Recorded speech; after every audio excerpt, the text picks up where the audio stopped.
And that, I don't know how I got on this topic. I'm in no hurry to get back off. Yeah, it's trauma, just nothing but trauma. So to get to Dawn's, yeah, I had some stories about third grade in my braids, but we'll leave that for a different time. They'd rather hear your story than the answer anyway. Well, on third grade, I'd ride the bus, and I had long, really, believe it or not, curly hair, and it was really black at the time, and somehow as I got older, I lost all my pigment, but my hair is lighter, my skin's lighter, everything's lighter. But this kid, I actually confronted him at my 50th class reunion. He used to call me the N-word and pull my braids. I didn't know what that was. I didn't know what it meant, except for all the kids would laugh. And I knew it wasn't a good thing. And so I'd walk home crying, and then I'd try and wipe my tears away before I got, because my mom, I knew she'd be mad if she'd want to know why I was crying. But that went on for, from a third grader's point of view, I thought that went on for a very long time. Who knows how long? Maybe a couple of weeks, a couple months. But I finally convinced my mom to cut my hair. Oh. Because I thought it was the braids, and that's why I was this bad person. And it just, those kinds of, they are traumatic. Obviously, I'm 68 years old, I'm still mad about it. How dare that kid do that? Make me feel bad about myself. And about stuff I didn't even know about. Didn't know what it meant. But,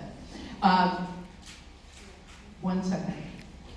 Dawn, so for me, getting through school, being a mom, working full time, I only had maybe a year of college without kids. So I was in college, having kids, working full time. I think what got me through were the mentors, were people like Sam Kagi, people like Ramona, Joe Dela Cruz. There were tons of people in my life who encouraged me, who pushed me forward, who said you can do it, keep faith kind of thing. So it still was crazy making. It was still like, how did I ever do that? How did I ever survive? But I think that's what it was having those people and family. Just, relying on your family. Let them love you. Let them help you. Don't try and be all, I can do it all myself. It does take a lot of people to help you through. So. And those are perfect answers. What I wanted y'all to hear, all you mamas, all you hardworking ladies, is that, it sucks. It takes a lot of time and a lot of work, but we're all here doing it. And there's your example. It Sucks. is just hard. That's it. That's what it is. So you answered perfectly. It's hard, but it's worth it. It is. And what she's saying is important because you are important for us because you always tell us that we can do this. And if it wasn't for you and Carmen and other people, that we wouldn't be able to do it. But my question is,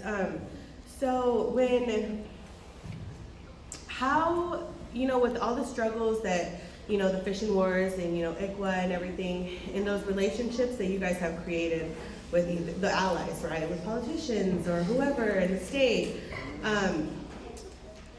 how do upcoming generations and the generations like, you ladies, how do we keep that relationship between us and then as far as mentoring, like, how do we keep the relationships with our allies? How do we maintain them?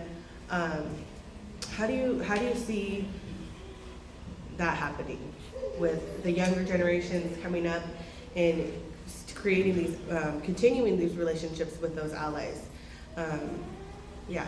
Kind of advice in that way. You already know. You already know they're important. I mean, our relationships were important.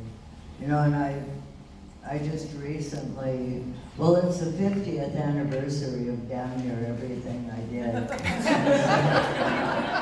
And so I've been to a lot of 50th year reunions, and I hope you all live long enough to be able to say that to someone.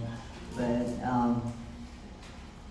when I got to Tacoma and realized I'd been elected to a tribal government of a tribe that had nothing, and here we were in Seattle fighting for all this stuff, you know, for the Seattle Indian Center and the American Indian Women's Service League.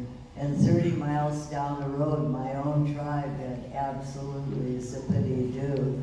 And so I needed to get the ground running, and there was nothing. We didn't have an office, we didn't have anything. And so in Seattle, we had worked with Seattle Urban League. So I went to Tacoma Urban League, and I said, hello, my name is Ramona Bennett, and I'm newly elected to the Puyallup Tribal Council, and we don't have an office, and we don't have a phone, and we don't have a copy machine, and we don't have a typewriter, we don't have, we got to nothing, and I'm going to establish the tribe. Not I'm going to try, never say try, just, if you say try, that means there's the possibility of failure. Be positive, you're gonna do it. And so Tom Dixon was this young black guy, and he said, there's your desk, there's your typewriter, there's your phone, there's your copy machine, and that's your secretary. I said, wow, I got a secretary even. And so I set up there, and that's where I did a lot of the grants and press work and court stuff. And now that's a, do you guys all know what Urban League is? It's a black, primarily, principally a black organization. And so he gave me a hand up. Well, at the 50th anniversary of Urban League in Tacoma in 2018, I found out that they hadn't been there for 15 or 20 years like Seattle had been. They had just opened their office, and I was the first one that walked through the door. And it was a minority cause because so they they welcomed me and took me in. Now our Tacoma, our Puyallup tribe still has a relationship with Urban League. We're helping them now. Yay! We actually have something to share, but we're helping them now. See, you would never have a relationship like the one I have with Tom Dixon. You would have a relationship like you have with whoever is currently making things happen. You know, the Seattle Joint Council of Churches, the Tacoma Associated Ministries. They're different people. Nothing is static. Nothing stays the same. But as the people at DAPL found out, you know, there are activists someplace who are going to care, who are going to be involved, or workers someplace that are going to be involved. It's just what you need to do is never close your mind to the idea that someone might be an ally. You know, don't let yourself get caught up in some racist tarky malarkey. You know, we had a rally here in Olympia, and this Indian girl gets up and starts talking a bunch of crapola about white people. And, you know, she didn't even look around and realize that 90% of the people standing with us on the issue were not Indians. You know, that's some serious blinders. You know, don't have those blinders. They'll mess things up. Right? Absolutely right. I just want to make a quick statement. The lady that took over Tacoma Urban League is an amazing woman, and she has a TED Talks on There Is No Superwoman, because she just graduated with her master's or something, and it was kind of like along the lines of your question. Okay. She's just an amazing person. What's it? I can't remember the name off the top of my head. My wife did the internship down there and that's like what you were saying, like don't get caught up in the racist malarkey.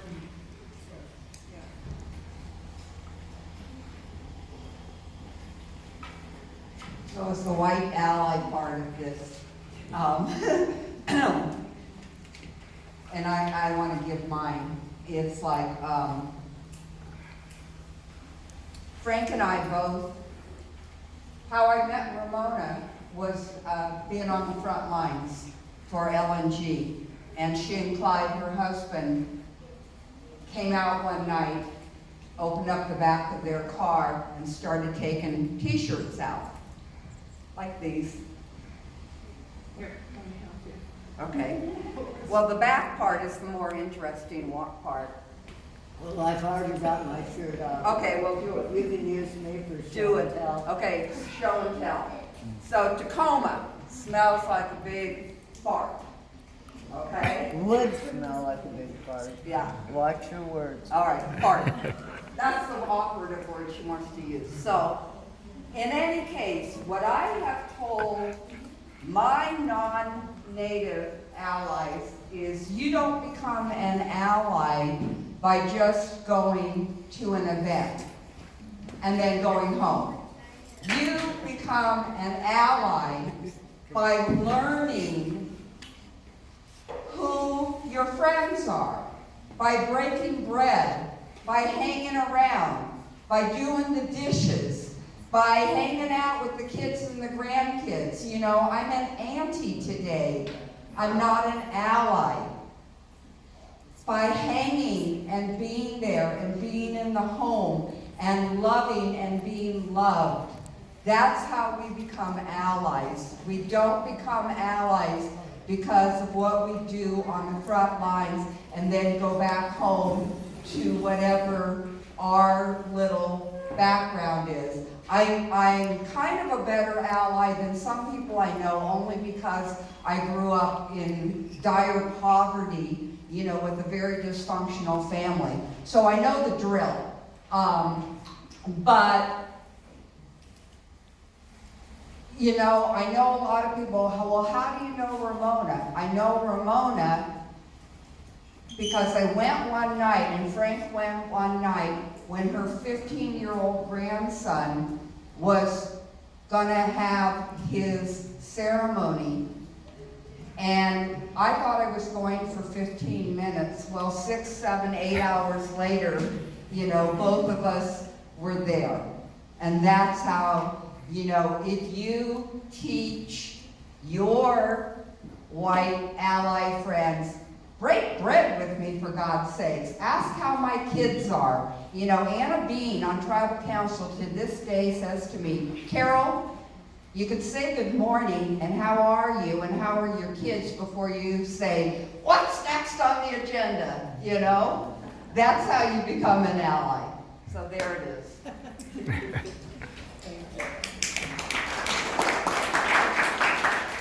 So Ramona's walking around so you can read her t-shirt. One of the things that I think is really important to do, particularly for women, write your stories, write your experiences, and I'm terrible at taking my own advice. I knew you were going to come back at me.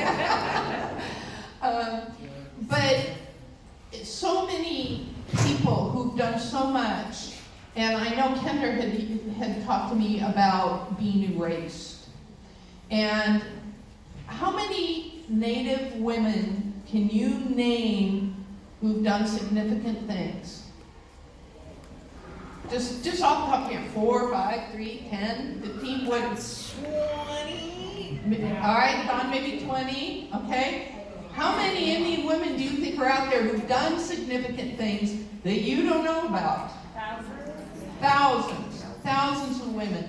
Up in Canada, women made their whole tribe quit drinking. They are still sober. The whole tribe, they don't drink. And they've stopped that destruction. Women have, in various tribes, called out abusers in their tribe who were running for election and said, we aren't going to have it in our community. We are not going to let people to council who abuse their families. Those women are heroes, but we don't know who they are because people forget or somebody else takes credit. And I'm sorry to say a lot of times it's men. And you brought up the canoe journeys and the protocols. And there was a big fight. I pulled for about 8 years. This year we supported Gloria. We supported the at Squamish. But the young men that were captains, the skippers of those canoes, they get all the glory. But a lot of the work is being done by women behind the scenes. They're doing all the feeding, they're doing the cooking. A lot of times they're organizing housing and caretaking, and nobody calls them up to the floor and says thank you. I saw it once at Connaught in our first time we hosted out there. And he was actually Reggie Ward, young junior. He had been working with Alaska Natives, and he came down with a native canoe from Alaska. And he got up on the floor, and he said, all of you skippers, please sit down. I want to call up the women of Quinault who have worked on this. I want to call up the behind-the-scenes men who provided the food. And he called up about 15 people who had really worked hard on getting that hosting done, and they gifted every single one of them with a paddle that was made by one of the Alaska Native pullers. And that was the first time I'd seen that, and I thought, this is right, and we need to do more of that for each other. We need to recognize each other's accomplishments. The fact that you're all sitting here, that needs to be recognized. You guys are making strides. You're our future. You know, I'm counting on you, seriously, and I'm not kidding about that. And somebody asked a question about chaos. You guys are going to be the ones that stop that. You know, I'm getting kind of old and tired and don't want to march on freeways anymore. That's up to you. So I just want you to be mindful of that. Let's not let those works go behind. And I know in this program, our students brought this up a number of years ago. Hank Adams. How many of you know who Hank Adams is? Good. I'm so glad. He is an awesome, awesome person. But for years and years and years, he was behind the scenes. He was behind Billy Frank. He was behind this person. He was behind that. And he made things happen. And we called him out and recognized him, and the students did, and gave him a blanket for his work. We need to do more of that, and we need to do more of it for women. So that's my little soapbox. I consider Hank Adams to have been our choreographer in our dance that we did with the state around fishing.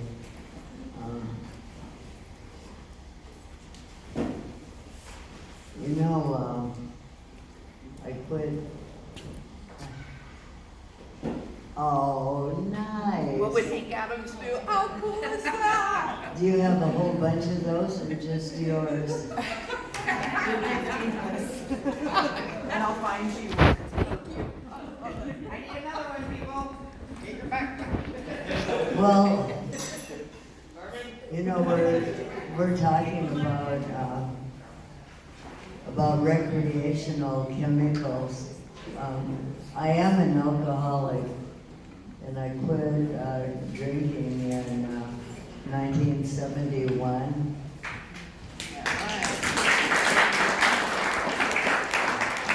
I know that doesn't sound like I could be much of an alcoholic if I quit drinking in 1971, but That's 48 years. I promise you guys I drank my share by then, and I am 81, so you can do the math.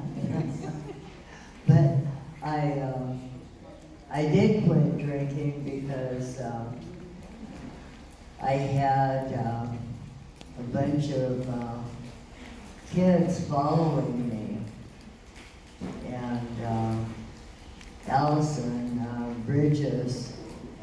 Gottfriedson kind of shamed me out. She said, the kids really look up to you. They really want to be like you when they grow up. Why do you want our kids to be drunks? And that was part of the wake-up call. And then I had a little boy placed with me, foster placed with me. That was McLean. And I had quit drinking, but I still had Mogan David wine and Big Mouth Mickey's in my refrigerator, because before there were coolers, there was something called wine flips, which was just 7-Up and wine. But I still had that in my refrigerator. And McLean come up to me and he says, if Clyde stabs you and throws you down the stairs, I know how to call the operator on the phone. This is a 3.5-year-old, and she'll send someone to help us. And I thought, now see, I know about thought continuums. I got up and said, where were you just now? And walked with him back to the kitchen and opened the refrigerator, and I said, is this what makes you think Clyde's gonna stab me and throw me down the stairs? And he said, yeah. And so I dumped it, and I never had alcohol in my home again. And I became, people who break bad habits always brought us to pieces. And so I became kind of a bug on people not drinking. And so now John LaPointe, you know John LaPointe. John LaPointe's one of our kids, he's all grown up now. But he was doing things like walks for sobriety. And so we get our kids up at 5 o'clock in the morning on Sunday morning to do a walk for sobriety. And a beat suit would be saying things like, white people get to just lay around on their butts and sleep in, but Indians, we gotta get up and walk for sobriety. And so, anyway, John got a job, a little part-time job, and he was doing 2 classes, one at Lister and one at Rogers. And he had all of the 5th and 6th grade Indian kids, and he'd get to put them all together once a month and do some kind of a little cultural event, teach them how to paint something, or read something or do something. And he says, who's an Indian hero? And the kids go, Chief Joseph, the Sitting Bull, they name, he says, well, those are all dead men. Who knows an Indian woman? And then he says, who knows an Indian woman who doesn't drink alcohol? And he thought they would say my mom, my sister, my aunt, my grandma. He said, a whole room full of Indian kids said Ramona Bennett. And wow, something you can really do in your life to make a big, big difference, apparently, is just staying clean. It's not alcohol anymore. I know it's opioids, it's heroin, it's a lot of things. It is way more complex than it was, but a whole bunch of kids knew I didn't drink, probably from hearing their parents bitching about that damn Ramona Bennett. Probably, I mean, I'm sure they weren't praising me. But anyway, it's, kids need people they can trust and depend on. And for every one of us that doesn't use, that's one less problem. That's one more ally. I had a son who started college here a few years ago, and he was smoking dope. Couldn't concentrate, couldn't learn a thing. He's clean now. Maybe that wasn't my grandson. He wasn't the one, but we just had a conversation. He's clean now. Maybe he can do it. So I give you all praise and glory. You're all exactly where I wish all my kids were. Really proud of all of you. This has been a good day. I think we'll...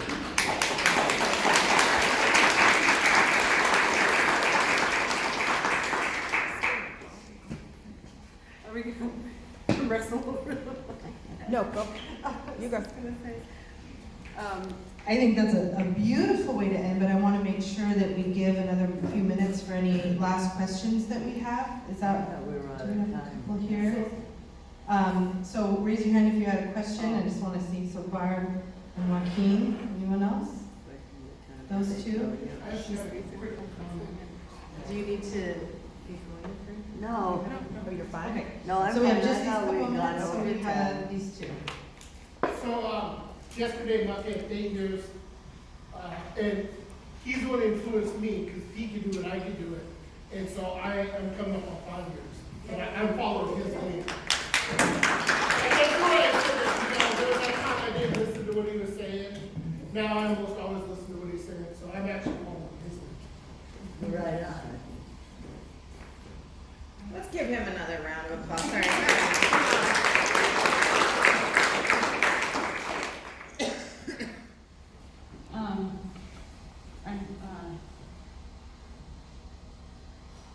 Sorry.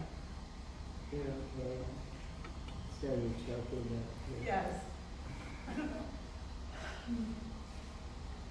I'm just moved by both you ladies. Michelle, I remember you when I was younger. Barb Santos from Squamish. I was 11 years old when you're 83 when you were there, and I remember you when you worked for the tribe. So it's here to speak today. It's like wow, and it's just. When I was 20 years old, I don't recall, I remember any of the ICW stuff going on, but I knew something in the back of my mind or something when my sister went to treatment or wherever she went. I took on her kids. There was 3 of them, and you know, I remember going to the parent-teacher conference, and I was only 20, and I just graduated a couple of years ago, but to go there, the teachers are looking at me like, you're still a kid. But you know, it was something in my heart and, you know, our family of, I can't let these kids get in that system of, you know, in the ICW, TCW. Right now we call it TCW, but in the tribe's ICW still, you know, I had to protect them, you know, and so, yeah, you know, I always want to take a stance for our people, our tribe, and everything, so, yeah. Anyways, I just wanted to share that, and I remember, Patty was, she lived next door to my mom, and, you know, I didn't know all the history of, you know, all of what you shared in, you know, reading on, yeah, Patty, Pep, Anch, and it's like, wow, you know. The dudes and Pippi. Yeah.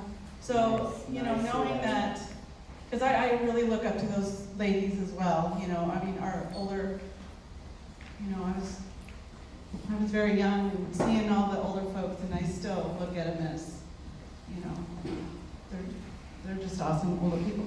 I think I had 3 questions down to 2. What is, I feel like for the TCW, ICW, reaching out to our families and finding more homes, I don't know what other tribes are doing, but what's the best outreach to find more homes for our kids, some of our kids that are out there? And then my second question is the per capita. Is that I know giving back to our tribal people is a good thing, but do you think is it working for all our tribes across? I know that some of our tribes in the East Coast, I mean, different states, they get lots and lots and lots of money, and should it be all tribal members or only 18 and up? I mean, what are your thoughts on the per capita, but also on the TCW finding more homes for our tribal people, tribal Well, homes? Thank you. The best place to look for families that will take the time and abide by the rules to be foster parents is at games. And